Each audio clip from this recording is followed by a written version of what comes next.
දෙවැනි ප්‍රමුඛතම ඉදිකිරීම් සමාගමක් වන SS Construction and Homes ආයතනය ඉදිකිරීම් ක්ෂේත්‍රයේ තම සේවාවේ අනන්‍යතාව තහවුරු කර ගැනීමට සමත්ව සිටිනවා. එම ආයතනය මගින් කඩවත ප්‍රදේශයේ ඉදිකළ නව නිවසක් බහර දීම පසුගියදා සිදු කෙරුණා. වර්ග අඩි 1700ක් පුරා ඉදිකෙරුණු නිවස එහි හිමිකරුවන් වෙත බහර දීමේ අවස්ථාවට SS Construction ආයතනයේ නිලධාරීන් පිරිසක් එක්ව සිටියා. විශ්වාසදායී සහ පහසු සේවාවක් සිය සේවාදායකින්ට ලබා දීමට SS Constructions ආයතනය බේවන විට කටයුතු කර තිබෙනවා.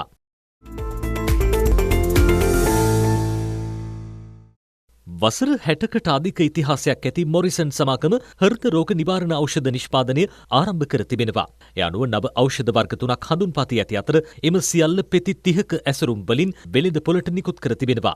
නව හෘද රෝග නිවාරණ ඖෂධ එකතුවට අධිරුධිර පීඩනය සඳහා භාවිත කරන ඖෂධ වර්ගද ඇතුළත් වනවා. සියලු නිෂ්පාදනවල තත්ත්වය හා ප්‍රමිතිය නිර්දේශිත තත්ත්ව පරීක්ෂණ මගින් තහවුරු කර ඇති බවයි මොරිසන් ආයතනය පවසන්නේ. ඖෂධ නිල වශයෙන් එළිදැක්වීමේ අවස්ථාවට විශේෂඥ වෛද්‍යවරුන් රැසක් සහභාගී වුණා. ව්‍යාපාරිකින් ඔබට ගිය මහඟු වගකීමක් ඉටු කරමින් මෙම ඖෂධ නිෂ්පාදනය කරන බවයි මොරිසන් සමාගමේ කළමනාකාර අධ්‍යක්ෂ දිනේෂ් අතපත්තු මහතා පැවසුවේ. එක්සත් රාජධානයේ ටීසයිඩ් විශ්වවිද්‍යාලය සහ ශ්‍රී ලංකාවේ BMS කැම්පස් අතර සාර්ථක හවුල්කාරීත්වය සැමරීම සඳහා පිළිකා හා අනුකරෝක විනිශ්චය සහ ඩිජිටල් පරිවර්තනය පිළිබඳ පශ්චාත් උපාධි පාඨමාලා හඳුන්වා දුන්නා.